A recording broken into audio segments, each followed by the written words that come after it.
Chapter 1. The Summons. Thomas Tom Walker stood in his kitchen, a grimace twisting his features against the acrid assault of burnt coffee. The morning ritual, usually a sanctuary of quiet contemplation before the day's demands, had been shattered by a mind adrift, culminating in this scorched brew. At 45, his weathered face spoke volumes of years spent under a relentless sun, commanding construction sites with an unwavering authority. Salt and pepper dusted the dark hair at his temples, yet his blue eyes retained a razor's edge, a lingering echo of military service that had served him well in both realms. He reached for the newspaper, cherishing these fleeting moments of peace before the clamor of the worksite beckoned. The modest kitchen mirrored his pragmatic approach to life, functional, uncluttered, maintained with the same discipline he applied to all things. A foreman's salary wasn't lavish, but it provided a comfortable existence for his family, Eleanor, his wife, and Ava, their 21-year-old daughter. The shrill cry of the telephone cleaved through the stillness. Tom's hand froze mid-reach for his coffee cup. An unfamiliar number glared from the small screen. "Mr. Walker?" a dispassionate voice intoned. "This is Memorial Hospital. Your daughter, Ava, has been brought to our emergency department." Tom's fingers tightened around the phone. What happened? "Sir, we are unable to discuss details over the phone, but you need to come here immediately." "I'm on my way." His voice remained level, a stark contrast to the sudden frantic hammering of his pulse. He snatched his jacket, the half-eaten breakfast already a forgotten relic on the table. His work boots thundered across the linoleum as he bolted out the door. The engine of his aging pickup roared to life, and he peeled out of the driveway with controlled haste. The fluorescent glare of the hospital assaulted his eyes as he surged through the reception area. A nurse, her expression grave, directed him towards a curtained-off bay, and Tom's military training kicked in, his mind instantly assessing the scene before him. Ava lay on the bed, her face a grotesque canvas of bruises, her right eye swollen shut, tears tracking through the discoloration. Her hands trembled as she clutched a thin hospital blanket. "Dad." Her voice was a fragile whisper. Tom was at her side in an instant, his hand enveloping hers. His touch was gentle, a stark counterpoint to the raw fury that began to churn within him. "I'm here, sweetheart. Tell me what happened." Ava's words tumbled out between ragged sobs. "I came home early from Sarah's. I heard a noise upstairs." She squeezed her eyes shut as if to block out a horrific image. "In your bedroom." Tom's jaw clenched. "Go on. Was Mom there?" "With Uncle Rick." Ava's voice dropped to a barely audible breath. They were together. The words struck Tom with the force of physical blows.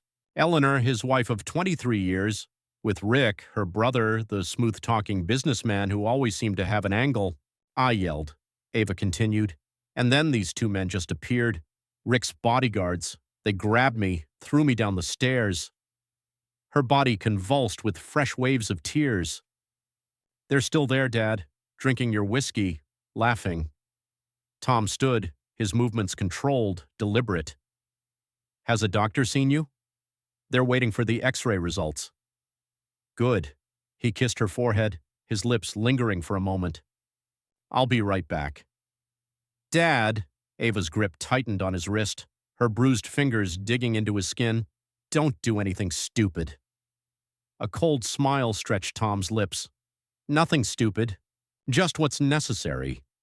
He found the nurse's station and approached the counter with measured strides. "My daughter, Ava Walker.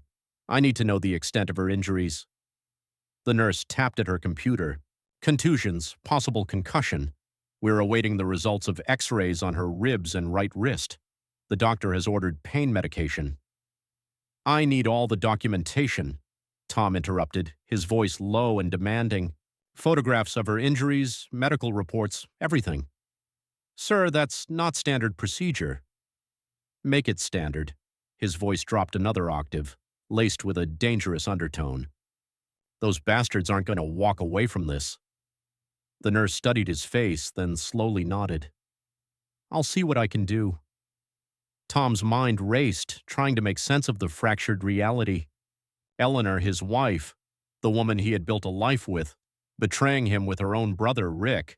a man who graced their family dinners with expensive wines and condescending smiles, a man Tom had always sensed to rot beneath his polished veneer, but bodyguards, that suggested something far beyond a simple affair. Rick's business dealings had always been shady. Too much money, too few explanations. Now he had muscle, men willing to assault a young woman. Tom pulled out his phone and dialed a number he hadn't used in years. "Walker here. Remember that debt you owe me from Kandahar?" A pause as he listened to the response. "I'm calling it in. I need everything you can dig up on Richard Thorne's business operations, and I mean everything." He ended the call and stared out at the sterile reception area. 23 years of marriage, countless family dinners, shared holidays, all a lie. The betrayal stung deep, but it was Ava, his daughter, his child, who fueled the white-hot rage. They had crossed a line no father could ever allow. Tom returned to Ava's bedside.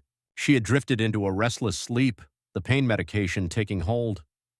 He gazed at her battered face, a stark contrast to the vibrant joy he remembered on her last birthday.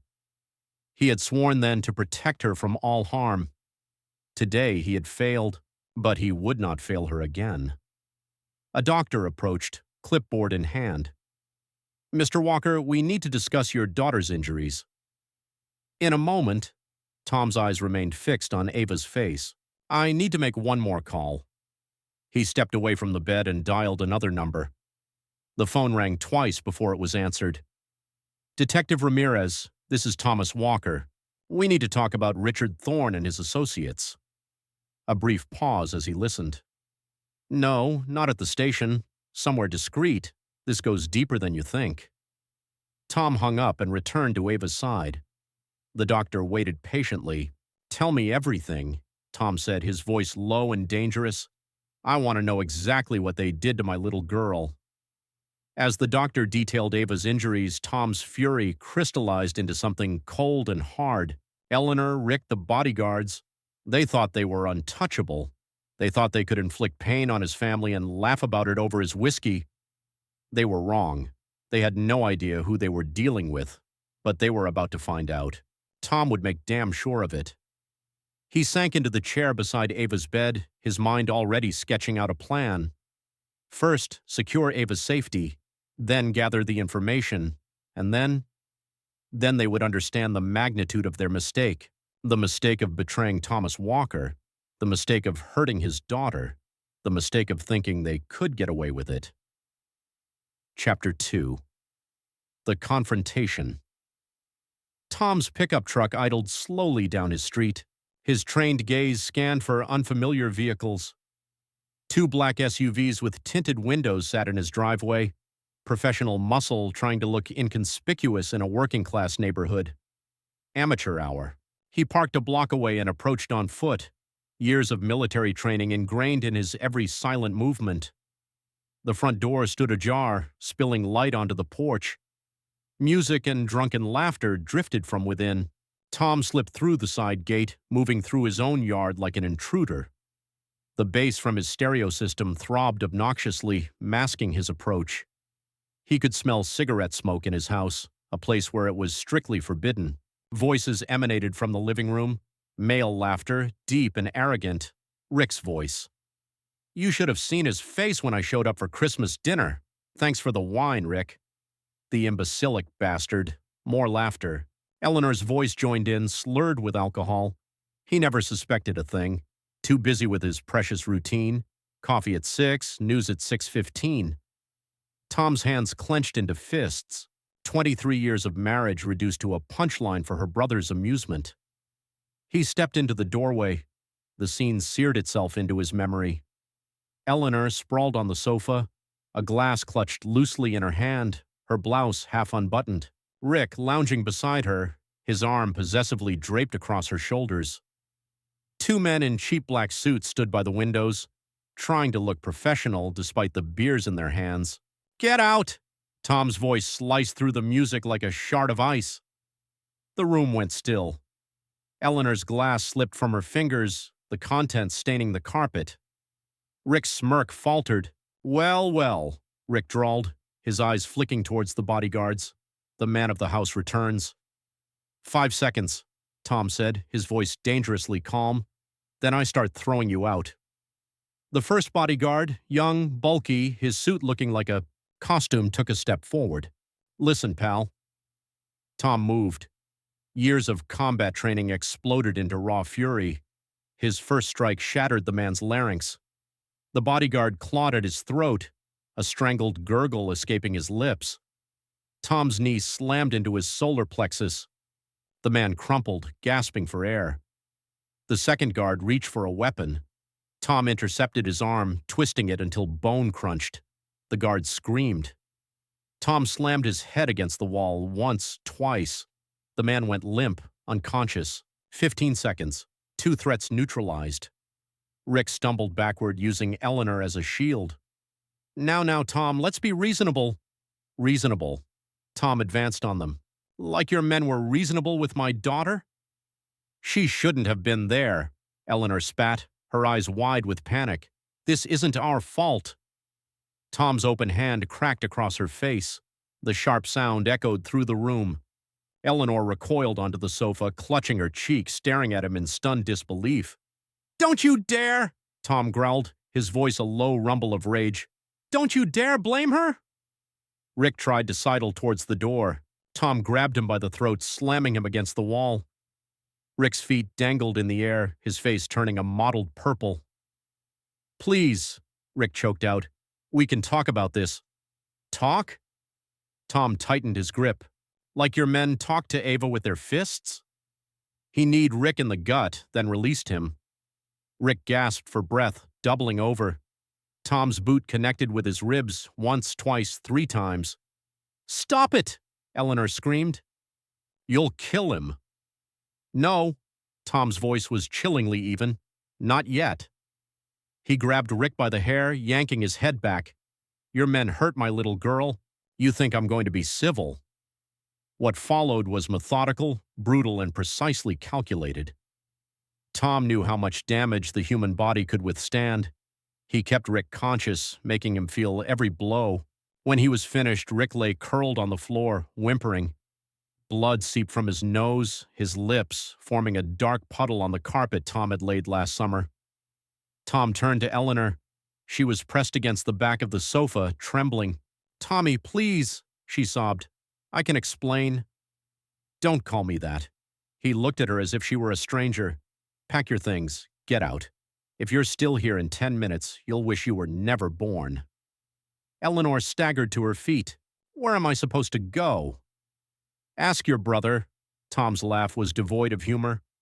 Once he can speak again. He turned his attention to the bodyguards. One was still unconscious, the other clutching his throat. Get your boss and get out.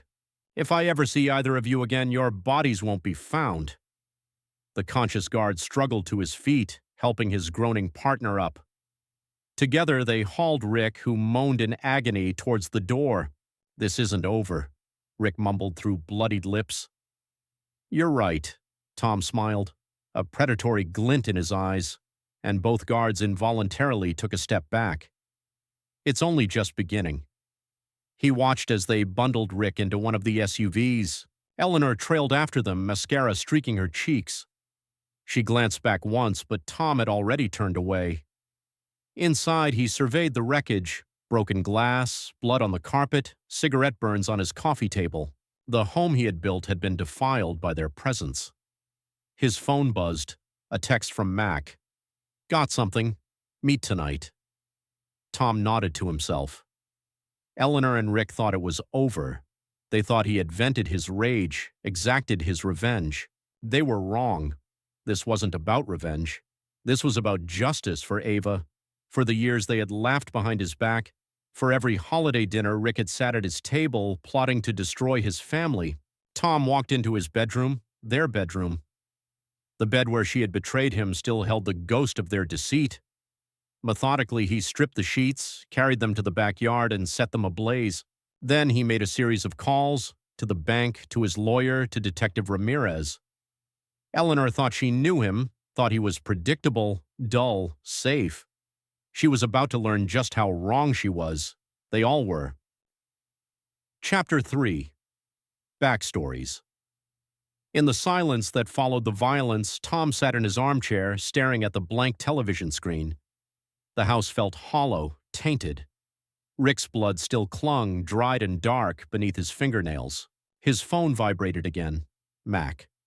Construction site, 1 hour. Tom closed his eyes, memories flooding back. Afghanistan, 2003. The ambush that should have killed them both. Mac, dragging him to safety as bullets whizzed past. A debt between them, written in blood and fire.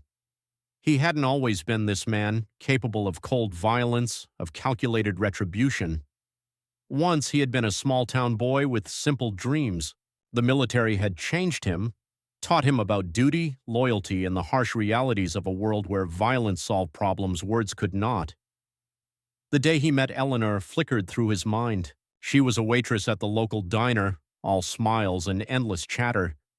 He had just returned stateside, still adjusting to civilian life. She had seemed like an anchor, something real to hold on to while the echoes of gunfire and screams still rang in his ears. Their courtship had been swift, passionate. She spoke of her dreams, a big house, expensive cars, the kind of life her brother Rick enjoyed. Tom had promised to give her everything he could, not riches, but stability, security, a home. For years, that had seemed enough. They had Ava, bought this house, built a life. Tom had worked his way up from laborer to foreman, proud of his honest work. Eleanor had seemed happy, or at least he had thought so. Now he wondered how long the lie had been going on, how long she had looked at his calloused hands and worn work boots with disdain, how long she and Rick had been plotting, laughing at the faithful husband who trusted her. Rick. Tom's hands tightened at the thought of his brother-in-law, the golden boy of the family, in his designer suits and with his silver tongue. Tom had never trusted him, had seen the predator beneath a polished facade. But for Eleanor's sake, he had welcomed Rick into his home, shared his table, tolerated his subtle barbs and condescending smiles. Tom's phone rang. Detective Ramirez. "Walker," he answered. "I have some information about your brother-in-law," Ramirez said without preamble. "You're not going to like it." "Lay it on me." "Those guys in your house weren't just bodyguards, they're enforcers. Rick runs protection rackets on local businesses, shakes them down for cash. He's got cops on his payroll, judges in his pocket." Tom absorbed the information. It explained the muscle. "There's more," Ramirez continued. "Your wife has been making large withdrawals from your joint accounts, transferring money to offshore accounts." "How long?" "At least 6 months. Walker." Ramirez hesitated. "They were planning to bleed you dry. Divorce papers were already drawn up. They were going to take everything, leave you with nothing but the debts." Tom's laugh was bitter. "Thanks for the information, Detective." "Walker," Ramirez's voice sharpened, "don't do anything stupid. Rick has connections. He's dangerous." "So am I." Tom hung up. He stood, moving purposefully through the house.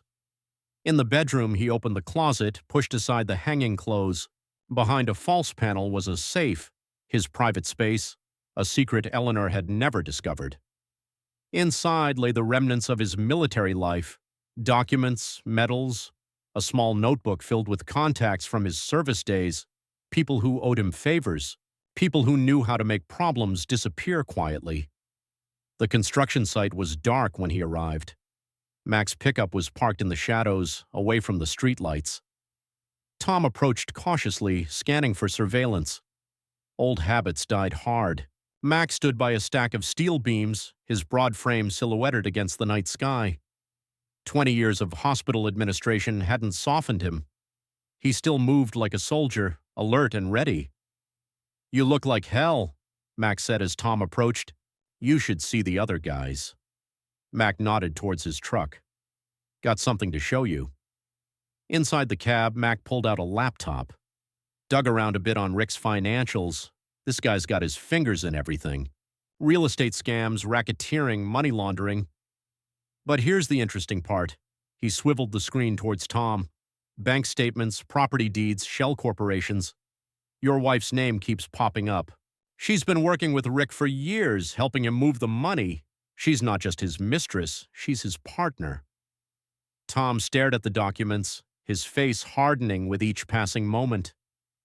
She played me for a fool. There's more, Mac continued. Rick's in trouble. Big trouble. He owes a lot of money to some very dangerous people. Rumor has it he's desperate for cash. Probably why they were in such a hurry with you. Hurry? Mac brought up more documents. They've been planning this for months. The divorce, the asset transfers, all of it. They were going to bleed you dry, stick you with Rick's debts. You would have lost everything. The house, your savings, maybe even ended up in jail for their financial crimes. Tom absorbed the information in silence. The betrayal ran deeper than he could have imagined. Not just an affair, but a carefully orchestrated plot to destroy him. What about Ava? He finally asked, his voice tight. She wasn't supposed to be home today. They screwed up, got caught in the act. Rick's guys panicked. Tom's jaw clenched. They hurt my little girl. They're going to pay for that. They will, Mac assured him. But you need to be smart about this, Tom. Rick has connections. You go after him head on, you'll end up dead or in prison. I'm not going to kill him, Tom said quietly, a chilling resolve in his voice. Death is too quick, too clean. I want them to suffer. I want them to lose everything just like they planned for me. Mac studied his old friend's face. You have a plan. It's forming. Tom stood up. I need you to keep digging. Bank records, business deals, everything. I want to know every skeleton in their closet. What about Eleanor? Tom's expression turned cold. She made her choice. Now she can live with it. He left Mac and drove home, his mind a whirlwind of possibilities. The house felt different now, a crime scene rather than a home. He walked through each room, noting the small details he had overlooked before. The second phone she kept hidden in her jewelry box, the financial documents tucked behind the filing cabinet, the business cards for offshore banks, all pieces of their betrayal hidden in plain sight. In Ava's room, he paused. Pictures covered her walls, family vacations, birthdays, graduation. Eleanor smiled in each one, playing the devoted mother while plotting to shatter their lives. His phone buzzed. A text from Ava. When are you going to get me? Tom replied, Tomorrow morning. Rest. Another text came through, this time from Eleanor. We need to talk. Tom deleted it without responding. There was nothing left to say. He spent the night in his armchair, cleaning his pistol, making lists, planning. Eleanor and Rick thought they knew him, the predictable, reliable Thomas Walker, a man who played by the rules. They had no idea what he was truly capable of. As dawn broke, Tom made coffee. This time it was perfect, the bitterness absent. He had dealt with betrayal before, in the war, had seen what it did to men. But this was different. This wasn't combat. This was family. They had brought the war to his home, threatened his child. Now they would learn what that meant. The sun rose over his ravaged house, marking the end of one life and the beginning of another. Thomas Walker, the husband, the father, the builder of homes, was gone. In his place stood a warrior, awakened from a long slumber, a man with nothing left to lose and everything to avenge. The war had begun. Chapter 4. The Hospital Visit. Tom walked the sterile hospital corridors towards Ava's room, his boots echoing on the linoleum. The nurse at the station nodded curtly. They had become accustomed to his presence over the past day. Through the window in the door, he could see Ava propped up in bed, her bruised face turned towards the television mounted on the wall. Hey, sweetheart, he said softly, stepping into the room. Ava's eyes lit up, a flicker of her usual brightness despite the injuries. Dad? Her voice was stronger than before, but the pain still lingered in her words. Tom settled into the chair beside her bed, taking her hand in his. The bruises on her face had deepened, charting the passage of time since Rick's men had attacked her. His jaw tightened at the sight. The doctor said I can go home tomorrow, Ava said. Not home, Tom replied. I've arranged for you to stay with Sarah for a while. But Dad... No arguments. His voice was gentle but firm. It's not safe at home right now. I need to take care of some things. Ava's fingers tightened around his hand. Mom called me. Tom's expression hardened. What did she say? She tried to explain, said it wasn't how it looked, that Uncle Rick. Ava's voice wavered. She said I shouldn't have been there, that it was my fault for coming home early. Tom stood abruptly, pacing the small room, fighting to contain the surge of anger. None of this is your fault. Not one bit. I should have seen it, Ava continued, her voice laced with regret. The way they used to whisper when you weren't around, how Uncle Rick started coming over more when you were at work. She wiped a tear from her uninjured eye. Mom was meeting with lawyers. I saw the papers in her car last week. I should have told you. You trusted your mother. That's not a crime. Tom returned to her bedside. Tell me everything you remember. When did Rick start coming around more often? As Ava spoke, Tom's mind cataloged the details, piecing together the timeline of the betrayal, Eleanor's business meetings that ran late, Rick's casual visits, always when Tom was at the construction site, the hushed phone calls, the hidden documents. A knock on the door interrupted his thoughts. Mac stood in the doorway, his hospital administrator badge glinting under the fluorescent lights. Got a minute? Mac asked. Tom squeezed Ava's hand. Get some rest. I'll be back in a bit. In the hallway, Mac pulled him aside. Those guys you roughed up, they're not just hired muscle, they have connections. One of them used to work security at a downtown casino, lots of ties to the outfit. The other one has a rap sheet longer than my arm, assault, extortion, attempted murder. Tom absorbed the information. Rick was in deeper than he had thought. That's not all. Mac glanced around before continuing. I've been digging into your brother-in-law. He's got someone big looking out for him. Cops, judges, someone's making sure he stays clean. Can you get names? Mac nodded. Working on it. But be careful, Tom. You're not dealing with amateurs here. Tom's phone rang. Detective Ramirez was requesting a meeting. Keep digging, he told Mac. I need everything you can find. Back in Ava's room, he saw she had drifted off to sleep. The medication was making her drowsy, which was probably for the best. She didn't need to see what was coming. A nurse entered with fresh bandages. Mr. Walker, we need to document her injuries again for the police report. Tom watched as they photographed every bruise, every scrape, evidence, ammunition. His daughter's pain captured in megapixels. The detective assigned to her case called. The nurse said they wanted to interview her tomorrow. No, Tom's voice was final. She's been through enough. They can talk to me. The nurse hesitated. Sir, in cases of domestic violence... This isn't domestic violence, Tom cut her off. This is something else entirely, and I'll handle it. Later, as night descended over the hospital, Tom sat vigil by Ava's bedside. His phone glowed with unanswered messages from Eleanor. Please, explanations? Threats? He deleted them all. The woman he had married, the mother of his child, was gone. In her place was a stranger who had conspired to destroy him, who had watched their daughter be attacked and done nothing. Tom's fingers traced the worn edges of the military ID he still carried in his wallet. 20 years ago, he had been a different man, a soldier who knew how to deal with enemies, who understood that sometimes violence was the only language people respected. He had buried that man when he came home, built a peaceful life, but now, looking at his daughter's battered face, he felt the soldier stir within him, rising, ready for war. Eleanor, Rick, they're thugs. They had brought violence into his home, hurt his child, tried to take everything. They were about to learn that Thomas Walker hadn't forgotten how to fight. Chapter 5.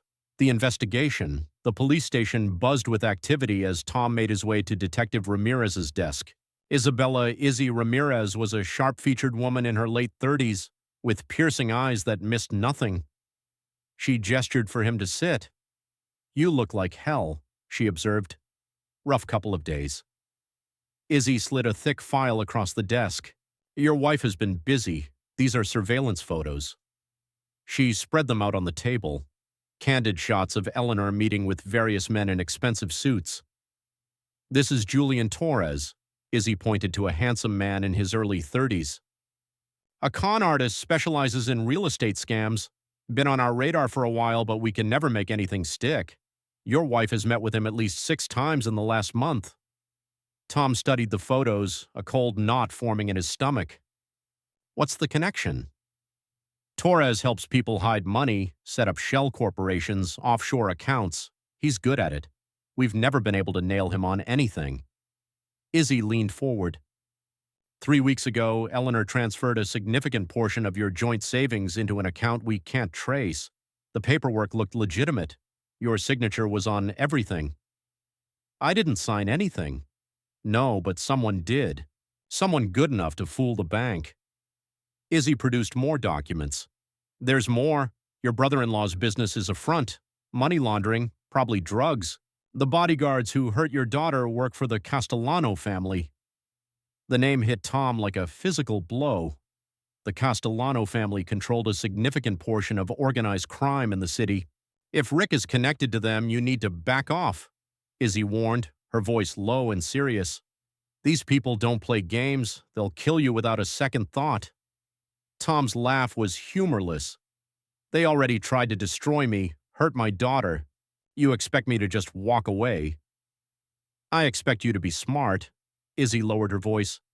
Look, officially I can't help you, but unofficially.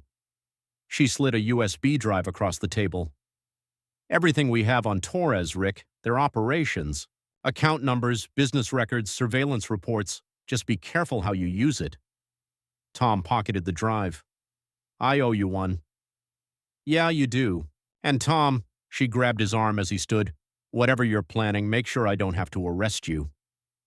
From the police station, Tom went to his bank. The manager's face was sympathetic as she reviewed his accounts. I'm so sorry, Mr. Walker. All the transfers were properly authorized. Your wife had power of attorney. Show me everything she transferred. Where did the money go? The manager pulled up the transaction history on her screen. Tom's jaw tightened as he watched their life savings disappear. College funds, retirement accounts, all gone. Eleanor had been thorough. His phone buzzed. A text from Mac with a meeting location. Tom found him in the hospital parking lot smoking despite the no-smoking signs. Got those names you wanted, Mac said. Judge Michael Preston has been handling all of Rick's business dealings, dismissing charges, sealing records. The Castellanos have him bought and paid for. As for the bodyguards, Vincent Caruso and Tony Balia, serious thugs. Caruso's still in the ICU. You did a number on him. Balia was released this morning. Tom nodded. Where does he live? Mac's eyes narrowed. What do you want with him? These guys are pros, Tom. They'll kill you. They can try. Tom's voice was cold. Are you going to tell me where he lives or not? Mac sighed, handing him a slip of paper. Consider this for your funeral arrangements. Tom's next stop was his house. Eleanor had taken most of her belongings, but he wasn't interested in clothes or jewelry.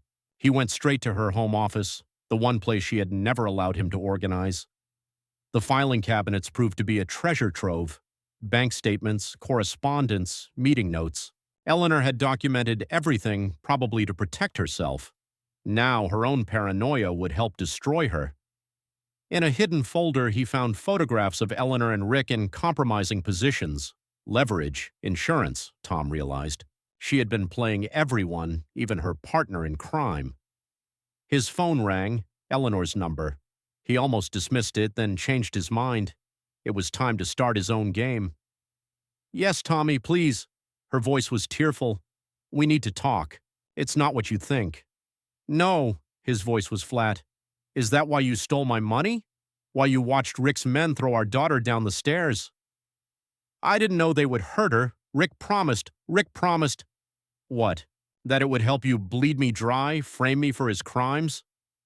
Silence hung on the line. Then how do you know about... I know everything, Eleanor. About Julian Torres, about the Castellanos, about Judge Preston. He let that sink in. You really should have been more careful with your paperwork. Tom, please. Her voice now held genuine fear. You don't understand who you're dealing with. These people... No, you don't understand. You brought these people into my home, let them hurt my child. Now you're going to watch me tear their whole world apart. They'll kill you. Better men than them have tried. Tom hung up. His laptop whirred to life and he inserted Izzy's USB drive. Hours of surveillance footage, financial records, police reports, everything he needed to understand his enemy's operations. In a separate file was information on Julian Torres's past victims, the people he had conned, the lives he had ruined. Tom began to take notes. Those people would want revenge. They just needed someone to show them how. As night fell, Tom cleaned his pistol, an old habit that helped him think. Eleanor and Rick thought they were dealing with a simple foreman, a predictable man who played by the rules. They had forgotten or never knew who he used to be, what he had done in service of his country, the skills he had acquired and never truly forgotten. Tom smiled in the darkness. It was time to remind them. Chapter 6. The Blueprint. The bar was nearly empty when Tom arrived. Max sat in a corner booth, files spread across the table, a half-empty glass of whiskey in front of him. 2 decades of hospital administration hadn't softened his military bearing. "These the hospital reports?" Tom asked, sliding into the seat opposite him. Mac pushed them across the table. "Caruso's got 3 broken ribs, a fractured larynx, possible permanent knee damage. Balia's not much better. Shattered jaw, dislocated shoulder, concussion. They'll live." "Yeah," Max studied his friend's face. "You're starting a war here, Tom." "They started it. I'm just finishing it." Mac pulled out more papers. "Got the background checks you wanted. Torres has been working with Rick for about 2 years. Pretty elaborate scheme they've got going. They find desperate people, offer them fake investment opportunities, bleed them dry. Your wife was instrumental in setting up the companies, handling the paperwork." "How many victims?" "At least 20 that we know of. Most lost everything." Max slid a list of names and addresses across the table. "What's the play?" Tom tucked the list into his pocket. "Better you don't know. These people you're messing with, they're not amateurs. The Castellanos don't play games." "Neither do I." Tom's voice was flat. "Not anymore." His phone buzzed, Detective Ramirez requesting another meet. Tom finished his whiskey and stood. "Watch your back," Mac warned. "Always." Tom found Izzy leaning against her car in the police station parking lot. "Got something you need to see," she said, handing him a file. "Judge Preston has been making regular large deposits into an offshore account, way more than his salary could explain." Tom flipped through the bank statements. "Looks like what they bought him with." "But that's not all." Izzy produced more photos. "Preston has a fondness for young prostitutes. Rick's people have been supplying them along with cocaine. They own him outright." "Useful information." Izzy grabbed his arm. "Don't do anything stupid, Tom. These people have protection, money, power." Tom's smile was cold. "But they've never dealt with someone like me." Back home, Tom laid everything out on the dining table: surveillance photos, financial reports, witness statements. The pieces of the puzzle were finally clicking into place. Rick's operation was bigger than he'd imagined. The real estate scams were just the tip of the iceberg. Beneath lay layers of money laundering, drug trafficking, prostitution, all protected by corrupt officials and mafia connections. Eleanor had known, had to have known, and yet she had chosen to align herself with them, to help them destroy him. His phone buzzed, a text from an unknown number. "Back off while you still can. Last warning." Tom saved the number. Good to know they were worried enough to threaten him. He began to make notes, mapping out the connections and vulnerabilities. Rick's operation depended on victims staying silent, on maintaining a veneer of legitimacy. What would happen when that veneer shattered? Judge Preston was the linchpin. Take him out, and the whole protective structure would crumble. But first, Tom retrieved the list Mac had given him. Torres's victims, people who had lost homes, savings, businesses, people who had nothing left to lose. It was time to give them a chance at revenge. His laptop held templates for business letters, corporate documents. Within the hour, he had drafted invitations for a private investment recovery meeting, anonymous tips detailing where their money had really gone, seeds of destruction ready to sprout. Then he accessed the surveillance footage, Footage of Preston leaving a high-end brothel, meeting with known drug dealers, accepting envelopes of cash from Rick's associates. 3 copies, on separate drives. One for the media, one for the bar association, one for Preston himself. Tom's phone rang. Ava. "Dad, when can I come home?" "Not yet, sweetheart. Soon." His voice was gentle. "How are you feeling?" "Better. Sarah's parents have been really nice." A pause. "Mom keeps calling." "Don't answer." "I wasn't planning to." Ava's voice hardened. "I saw what they did to you, what they tried to take from us. None of that matters. You do. Just be careful, okay? I can't lose you too." "You won't." Tom's resolve solidified. "Get some rest. I love you." Hanging up, Tom returned to his plan. The pieces were all in place. Preston's corruption, Torres's victims, the Castellano crime empire, all connected, all vulnerable. Pull the right strings and the whole thing would unravel. His phone rang. Eleanor again. This time, he answered. "Last chance," he said before she could speak.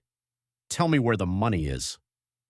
"I can't," her voice trembled. "They'll kill me." "Then you better hope they get to you before I do." He hung up and returned to work. The soldier inside him understood this wasn't revenge, it was war. Intelligence gathering, target assessment, strategic strikes. Eleanor, Rick, Torres, the Castellanos, they were about to learn what happens when you push a trained killer too far, when you touch his family. Tom smiled in the darkness. The storm was gathering. It was time to unleash it. Chapter 7. The Trap. Tom sat in his pickup across the street from Julian Torres's office building, binoculars trained on the steady stream of the conman's victims arriving. 20 lives Torres had shattered. Each carried a manila envelope filled with evidence of his fraudulent schemes. Tom had contacted them all, provided the proof of Torres's deceit, and offered them a chance at retribution. His phone buzzed. A text from Izzy. "Judge Preston just signed the warrants. Move when you're ready." Tom checked his watch. In 30 minutes, Preston would realize the gravity of his mistake in signing those warrants, authorizing raids on properties belonging to his Castellano benefactors. By then, it would be too late. In the lobby of the building the victims were gathering, a palpable wave of anger radiating from them, a retired banker who had lost his pension, a widow whose home had been stolen through forged documents, a contractor driven to bankruptcy, all waiting for Torres to arrive. Tom's burner phone rang. Danny Lee's number. "Transfer's complete," Danny said. "Rick's accounts are drained. Everything's moved to shell corporations." "And the offshore accounts?" "Eleanor's nest egg, too. They're both flat broke." Tom nodded. "Send the evidence to the IRS. Anonymously." "Already done. You sure about this, Tom? The Castellanos—" "Let them worry about me." Tom hung up. A black Mercedes pulled into the parking lot. Torres had arrived for work. Tom watched through the binoculars as the conman emerged, adjusting his expensive suit. Torres hadn't yet noticed the gathering crowd, too preoccupied with checking his reflection in the car window. Tom pulled out his phone and dialed the number Mac had given him. "Mr. Torres, this is David Schoen with the Securities and Exchange Commission. We've received some disturbing reports regarding your investment practices. I'm in your lobby with several former clients who would like to discuss the matter." Torres froze, then turned towards the building entrance. Tom saw the exact moment recognition dawned on his face as he took in the waiting figures. The conman's confident mask crumbled, replaced by genuine fear. Tom smiled and dialed another number, a local news station. "This is an anonymous tip. You might want to send a camera crew down to 1835 Market Street. A group of fraud victims are about to confront the man who stole their life savings." Torres tried to retreat to his car, but the crowd had already spotted him. They surged forward, waving documents, shouting accusations. A news van screeched into the parking lot, cameras rolling. Tom's phone rang. Rick. He declined the call, then checked the voicemail. "You son of a bitch! What have you done? The IRS is here. They're seizing everything. I'm going to kill you for this." Another call. Eleanor. This time her voice was laced with pain and panic. "Tom, please! They're saying it was all a fraud, that Rick was laundering money. They're freezing my accounts. I need help." Tom deleted the message without responding. Through the binoculars, he watched Torres try to push his way through the crowd, his expensive suit now rumpled and torn. The news crew captured it all as the victims shared their stories, decades of deceit exposed in the harsh light of day. Police cars arrived, sirens wailing, blue lights flashing. Tom recognized Izzy stepping out of an unmarked car, a warrant in her hand. She had timed it perfectly. Torres, caught on camera, surrounded by his victims, just as the federal agents moved in to make the arrest. Tom's burner phone rang, a text from Danny. "Files sent to the SEC, his whole operation is blown. Rick's connection to the fraud is documented. They're both going down." The plan was working flawlessly. Torres would talk to save himself, implicating Rick in the fraud. Rick would panic, likely try to run. The Castellanos would realize he was a liability. Tom started his pickup and drove away, leaving the chaos behind him. One target neutralized, 2 to go. His next stop was a construction site where he had arranged to meet Balia, the bodyguard who had helped throw Ava down the stairs. The man had agreed to talk, thinking Tom wanted to negotiate a peace. Tom parked behind an unfinished building, checking his recording equipment. Everything Balia said would be recorded, documented, kept as leverage against Rick and his criminal associates. The bodyguard arrived right on time, alone as agreed. Bruises from their last encounter still marred his face. "Let's make this quick," Balia growled. "I shouldn't be here." Tom stepped out of the shadows. "Tell me about Rick's operation. The money laundering, the racketeering, all of it." "You're crazy. I'm not saying anything." Tom pulled out his phone, playing a recording of Ava's voice discussing drug shipments, naming names, detailing criminal operations. The bodyguard's face paled.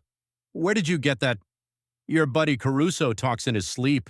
Hospital rooms have surprisingly thin walls." Tom's voice hardened. "Start talking or this goes to the feds and the Castellanos." Balia talked for an hour. He detailed Rick's crimes, his connections to organized crime, the intricate web of corruption he had built. Tom recorded it all. When Balia was finished, Tom handed him an envelope. "A plane ticket to Miami, cash for a fresh start. Disappear, otherwise this recording goes public." The bodyguard snatched the envelope with trembling hands and fled. Tom uploaded copies of the recording to several secure locations, insurance in case anything happened to him. His phone buzzed, coordinates from Mac, time for the next phase. Rick would be panicking now, watching his empire crumble. Eleanor would be desperate, her stolen money vanished into untraceable accounts. They would both be running scared, making mistakes. Tom smiled in the darkness. The trap had been sprung. Now came the most interesting part, watching them destroy themselves trying to escape. Chapter 8. The Reckoning. The warehouse district was deserted at this hour, the silence broken only by the distant rumble of freight trains. Tom parked his pickup behind a derelict loading dock and checked his weapons. The Glock was clean, loaded, a backup strapped to his ankle. Not that he planned on using them. His phone buzzed, text from Danny. "Rick just tried to access the accounts. All empty, he's freaking out." Mac. "Castellano enforcers spotted at Rick's office. They don't look happy." Izzy. "Preston's singing like a canary. Names, dates, everything. The whole operation is blown." Tom deleted the messages and stepped out into the night. Ahead lay the warehouse, Rick's primary money laundering hub, a wholesale electronics business that never seemed to ship any actual product. Now it would be the stage for Rick's downfall. The surveillance cameras were already disabled, courtesy of Danny's hacking skills. Tom moved through the shadows, counting his heartbeats. Right on schedule, a black SUV pulled up to the loading dock. Rick tumbled out, clutching a briefcase. His expensive suit was rumpled, his face pale with fear. 2 Castellano soldiers flanked him, their expressions grim. "The money's here," Rick said, his voice trembling. "Every last dime. Just let me explain." The larger soldier snatched the briefcase, checked the contents. Empty. What? No, that's impossible. Rick's eyes darted around wildly. It was just here. Someone must have. You lost 10 million of the family's money, the second soldier growled. Mr. Castellano wants answers. Tom stepped into the light, savoring the look of terror on Rick's face. Looking for this? He held up a USB drive. Bank statements, transfer histories, proof of where all that money really went. You! Rick lunged forward, but the soldiers held him back. This is your fault. No, Rick, this is your fault. You got greedy, careless. Tom's voice was flat. Did you really think you could steal from the mafia and get away with it? I didn't steal anything. It was business. Was it? Tom turned to the soldiers. Check his offshore accounts, the ones he thought were secret. He's been skimming off the top for years, playing both sides. The larger soldier's phone rang. He checked it, then nodded to his partner. Boss says it's true. We found the accounts. Rick's face went ashen. No, wait. I can explain. Boss doesn't want explanations. The soldier's hand drifted towards his weapon. He wants his money. I'll get it back. I just need time. Your time's up, Rick. Tom's smile was cold. The feds are closing in. The judge is talking. Your whole operation is exposed. The Castellanos can't afford to leave you alive. Please, Rick turned to the soldiers. I have dirt on everyone. Names, dates, recordings. And that's supposed to make us trust you more? The soldier's pistol appeared. Tom stepped back into the shadows. Goodbye, Rick. Say hello to your friends in hell. The echoes of Rick's screams reverberated through the warehouse. 2 muffled gunshots, then silence. Tom waited until the SUV sped away, then made an anonymous call to the police. They would find Rick's body, assume it was a mafia hit. Case closed. His phone rang. Eleanor again. This time he answered.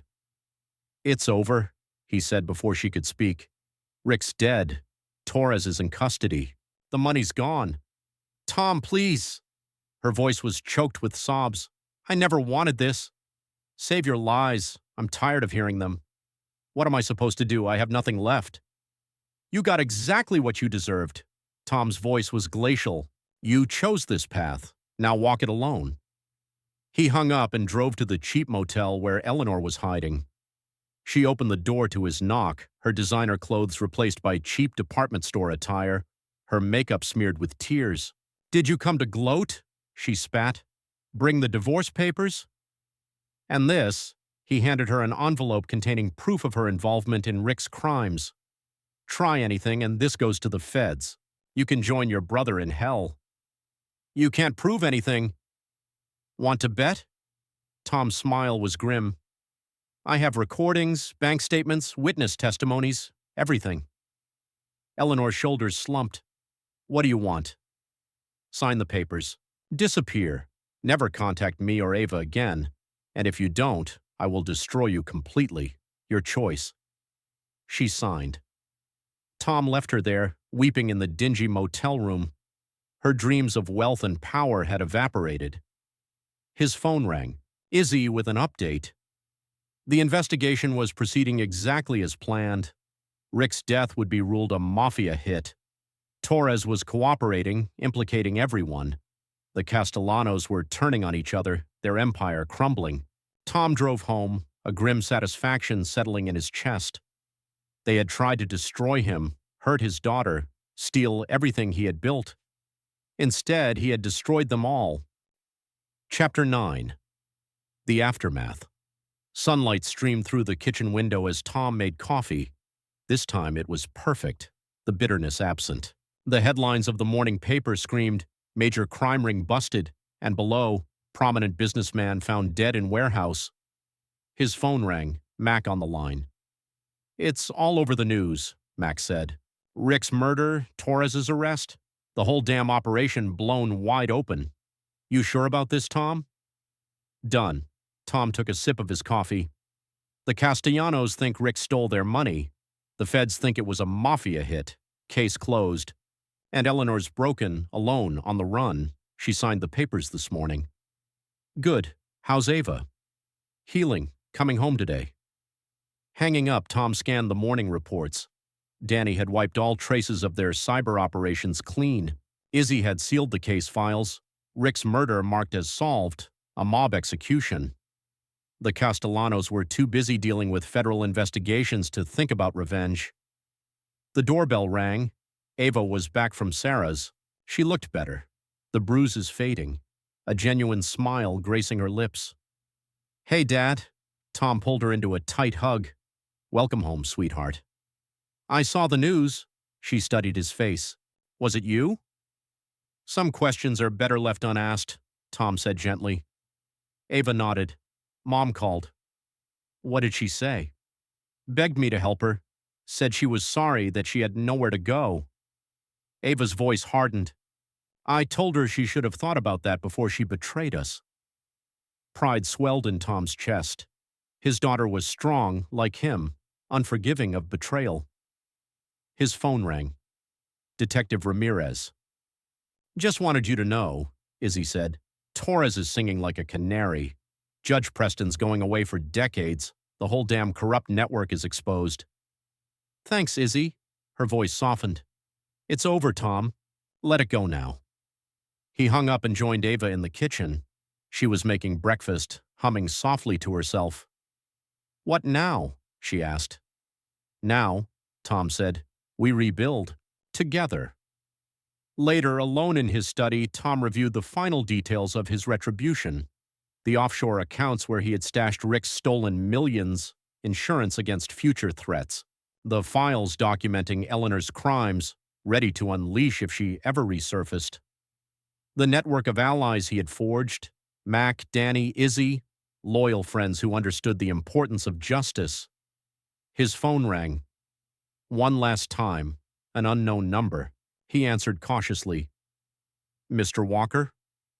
A cultured voice, likely Castellano himself. "I wanted to thank you for exposing Thorne's indiscretions. The family appreciates your discretion. We simply wanted justice." "Understood. Consider yourself under our protection. No one will trouble you or your daughter again." Tom smiled. "Much appreciated." He ended the call and deleted the number. Everything had worked perfectly. His enemies destroyed, his daughter safe, their future secure. The soldier inside him acknowledged a mission accomplished. The doorbell rang. Mac, Danny, and Izzy arrived for dinner. His new family, forged in the crucible of betrayal, bound by loyalty. Tom joined them, accepting their congratulations, their concern, their friendship. He was no longer the naive man who trusted too easily. He had become something harder, colder, more dangerous. But watching Ava laugh with their friends, seeing her heal from the wounds of the past, he knew it had all been worth it. He had protected what mattered, destroyed those who threatened his family. The war was over, he had won, and God help anyone who ever tried to hurt them again. Epilogue. 5 years later. The new headquarters of Walker and Partners Construction stood proudly against the city skyline. Walker and Partners, building futures, emblazoned in bold letters across the glass facade. Inside, on the top floor, Thomas Walker reviewed quarterly reports with the same intensity he once applied to military operations. At 50, his hair was more silver than dark, but his blue eyes retained their piercing sharpness, and his body remained combat-ready, honed by discipline and training. The intercom buzzed. "Mr. Walker, your daughter is here." "Send her in." Ava entered the office, now 26, carrying herself with a confident grace. Her law degree hung framed on Tom's office wall, paid for with Rick's stolen millions, a fact that never failed to bring a grim smile to his lips. She specialized in prosecuting financial crimes, turning their family tragedy into a weapon against the likes of Julian Torres. "Ready for lunch, Dad?" Tom closed his laptop. "Always. How's the Martinez case coming along?" "Another Julian Torres wannabe." Ava's smile was sharp. "Thought he could run a real estate scam targeting elderly veterans. Bad choice. The judge granted all our motions this morning. He's looking at a minimum of 20 years. They took the elevator down to the parking garage where Tom's new pickup waited. Still practical, but now a top-of-the-line model. Some habits died hard. "Eleanor called this morning. Tom said as they drove. The hospital board appointed him chief operating officer. Good, he deserved it. Ava checked her phone. Izzy's up for deputy chief of police next month. Danny's cybersecurity firm just landed another government contract. Their friends had thrived in the years since Eleanor and Rick's downfall. Loyalty had proven more profitable than betrayal. The restaurant was upscale but discreet, one of their regulars. The maitre d' led them to their usual corner table, positioned with a clear view of all entrances, another habit that hadn't faded. Sarah's getting married next month, Ava mentioned, perusing the menu. Asked me to be maid of honor. Tom nodded. Sarah had been Ava's rock during the darkest days, offering refuge and support. Her family had become their surrogate family. Mom tried to reach out again, Ava said quietly. Tom's grip tightened on his water glass. Letter last week from a new account. Ava's voice was cold. Wanted to explain her side. Now that she's found peace or whatever, I blocked her. Tom nodded his approval. Eleanor had made several attempts to reconnect over the years, each met with silence. After the divorce, she had moved to Florida, remarried some retiree, tried to build a new life.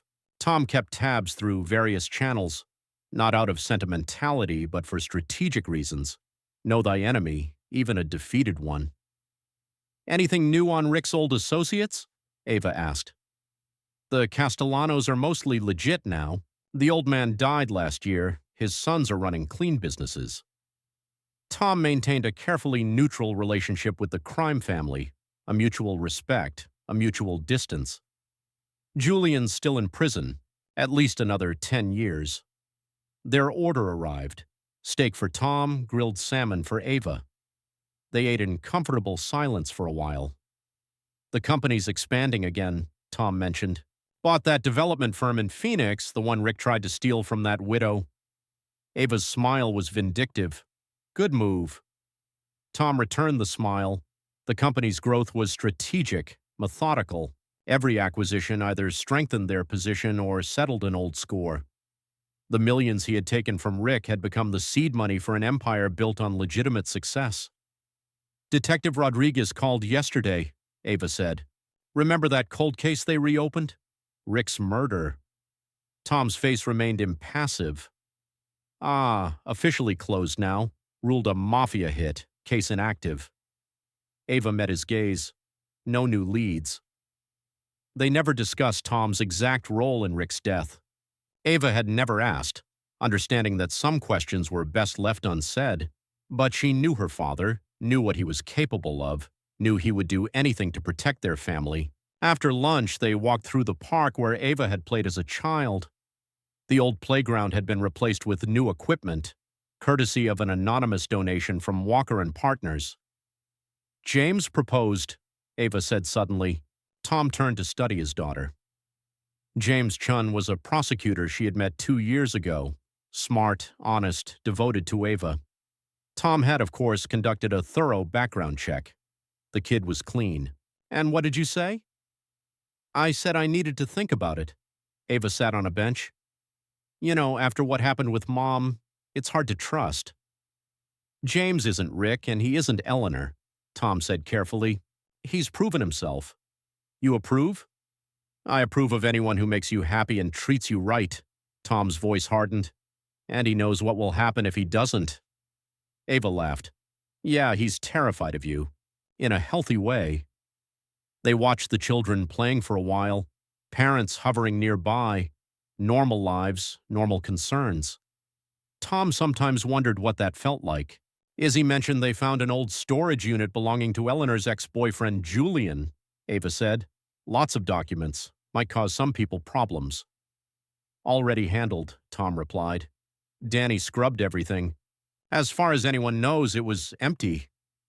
The company's cybersecurity division, run by Danny with military-grade protection protocols, had proven invaluable over the years.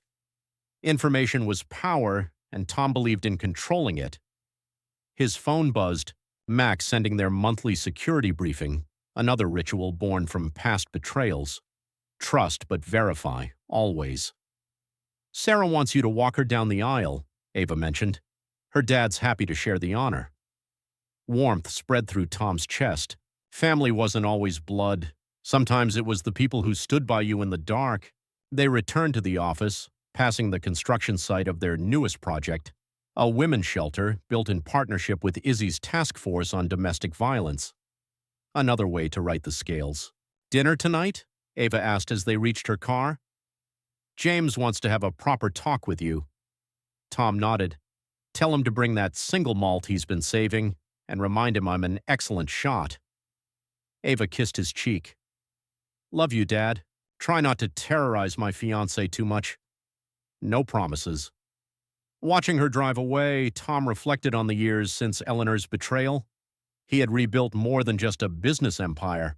He had forged a new family, stronger than blood, a legacy built on loyalty, not lies. Back in his office, Tom reviewed the day's reports. Construction projects in 3 states, investment portfolios managed by trusted partners, security briefings from Danny's team, a well-oiled machine, every detail meticulously controlled. Mac's weekly update arrived via encrypted email. Eleanor is still in Florida, her new husband's health failing, no suspicious activity. Julian denied parole again, no outside contacts. The Castellanos clean, territory stable. Judge Preston dead in prison from natural causes. Valia still in witness protection, silent. Tom archived the report with the 5 years' worth of similar updates. The past never truly died, but it could be managed, contained. His phone buzzed. James Chun requesting a meeting before dinner. Probably wants to do things properly, ask permission. Old-fashioned, but Tom appreciated the gesture. "Come by the office," Tom told James. "Let's talk." The young prosecutor arrived promptly, impeccably dressed, respectful but not subservient. Good signs. "Sir, I wanted to discuss Ava." "Have a seat," Tom gestured to a chair. "Let's talk about your intentions." 2 hours later, a quiet satisfaction settled in Tom's chest. James had acquitted himself well, honest about his feelings, clear about his plans, not afraid to stand his ground when challenged. A worthy partner for Ava. The engagement ring James showed him was elegant, understated. The prenuptial agreement he proposed was fair. His background remained clean, his career trajectory steady. Most importantly, he understood what family meant, what loyalty demanded. "I would never hurt her," James promised, "never betray her trust." "No," Tom smiled thinly, "you won't, because you know what happens to people who hurt my family." James met his gaze steadily. "Yes, sir, I have a very clear understanding of what happens." Tom chuckled. The young man had done his research, understood the warnings hidden beneath Rick's unsolved murder, Eleanor's exile, Julian's downfall. "Good. Welcome to the family, son. Now about that single malt." Later that night, Tom stood at his office window watching the city lights twinkle below. His empire had been built on the ashes of betrayal, forged in the fires of revenge, but it had become something more. A fortress protecting those he loved, a legacy worthy of his daughter's inheritance. Eleanor and Rick had taught him valuable lessons about trust and treachery. He had learned them well, built his new life on their bitter wisdom. Now he had everything they had tried to steal: wealth, power, respect, and the things they had never understood: loyalty, family, honor. His phone buzzed. A security alert from Danny's team. Routine update, nothing urgent. The world turned, threats rose and were contained, life went on. But now he was the one in control, not a pawn. Tom smiled in the darkness, remembering Eleanor's tears, Rick's terror, Julian's pleas for mercy. They had underestimated him, thought him weak, predictable, easily destroyed. Their mistake. One no one would make again. His new family, Ava, James, Mac, Izzy, Danny, even Sarah, they understood what mattered. Loyalty above all, honor among warriors, protection for those who deserved it, annihilation for those who betrayed. The past was settled, the future secured, and Thomas Walker stood watch over both, unwavering in what truly mattered: a protector, a warrior, a man who never forgave betrayal and never forgot his enemies. Let anyone who doubted that truth ask Eleanor, rotting in exile in Florida, ask Julian, aging in prison, ask Rick. Ah, no, they wouldn't be asking Rick anything anymore. Not ever. Tom's smile widened as he turned from the window. Time to go home, prepare for dinner with his growing family. Tomorrow would bring new challenges, new opportunities, new chances to prove that loyalty was thicker than blood. The war was long over. He had won. And God help anyone who ever tried to hurt them again.